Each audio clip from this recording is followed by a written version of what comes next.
आगे बैठ गया ही ना सब कर दबावत है आज आए शुक्रवार आज दबाई ले जा हम पीछे बैठे तब ना दबाई के होके आगे बैठे सब कर दबा बेटे गाना सुनाओ थे दोनों बहन सुनाओ थे सुना हमरे वंदना भाभी और पुष्पा देवी वंदना भाभी चैनल का ज्यादा से ज्यादा सपोर्ट कर जाए दोनों बहन अब गई हैं तब देखा जाए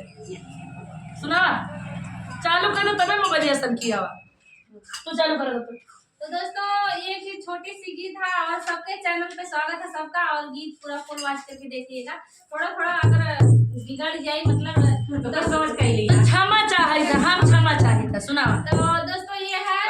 सास बहू और पति का 3 लोग का मिलाकर है और चैती का महीना चल रहा है बहुत सुंदर जय हो सुना रहे हैं दीना भारत ससु हमारी भूसा ढोवानी अरे भूसा ढोवानी अरे साचा मैं जाके हुआ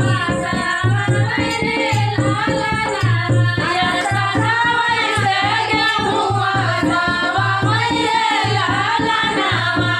अरे साचा मैं जाके हुआ सावरे लाला नामा अरे साचा मैं जाके हुआ सावरे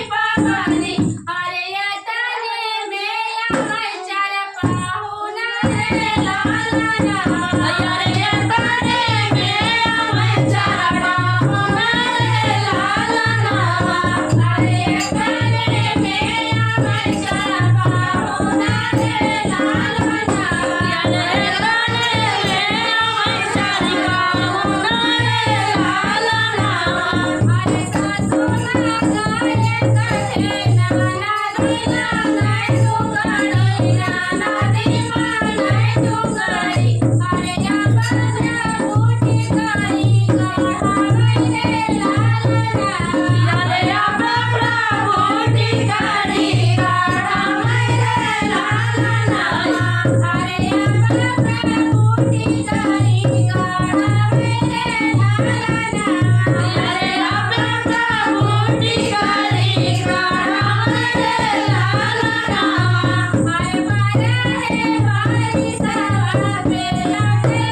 भाई माफ कर दे जाए, गलती हो तो, लेकिन माफ करे लायक गाना ना, बड़ा अच्छा गीत गाए। धन्यवाद।